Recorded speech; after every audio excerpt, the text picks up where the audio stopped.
ഇനി അഭിമാനത്തോടൊപ്പം ആത്മവിശ്വാസവും മികവാർന്ന സേവനങ്ങൾ കൊണ്ട് ഓരോ ആഘോഷവും ധന്യമാക്കി.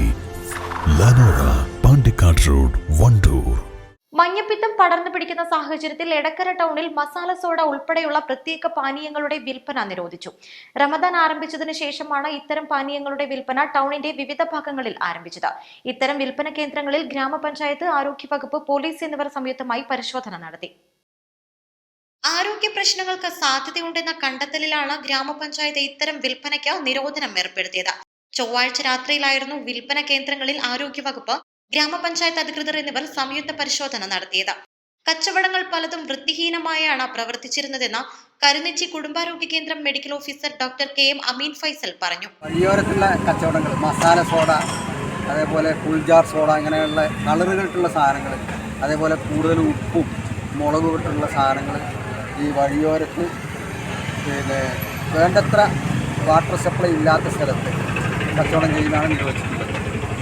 ഒരു ചെറിയ പാത്രത്തിൽ തന്നെ എല്ലാ ഗ്ലാസുകളും കഴുകുക, അതേപോലെ ശുദ്ധജലത്തിൻ്റെ ദൗർലഭ്യമുള്ള സ്ഥലത്ത് കച്ചവടം ചെയ്യുകയാണ് നിരോധിച്ചിട്ടുള്ളത്.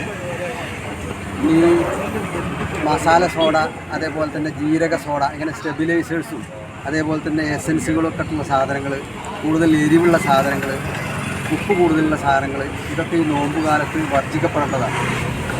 നോമ്പുകാലമായിട്ട് ബന്ധപ്പെട്ടുള്ള പറയാനുള്ളത് എന്താ വെച്ച് കഴിഞ്ഞാൽ, ഈ നോമ്പ് തുറക്കുന്ന സമയത്ത് കൂടുതൽ പഞ്ചസാര ഉപയോഗിച്ചുകൊണ്ടുള്ള ജ്യൂസുകൾ ഒഴിവാക്കുക, അതേപോലെ തന്നെ കൂടുതൽ ഉപ്പ് ഉപയോഗിച്ചുള്ള സാധനങ്ങൾ ഒഴിവാക്കുക, എണ്ണയിൽ വളർന്ന സാധനങ്ങൾ ഒഴിവാക്കി ആവിയിൽ വേവിച്ച സാധനങ്ങൾ ഉപയോഗിക്കുക, അതേപോലെ തന്നെ ഭക്ഷണം കഴിക്കുമ്പോൾ വയറ് നിറച്ച് കഴിക്കാതെ വയറിൻ്റെ മൂന്നിലൊരു ഭാഗം കഴിക്കുക. ഇതൊക്കെയാണ് ആരോഗ്യസംബന്ധിയായി ശ്രദ്ധിക്കേണ്ട കാര്യം.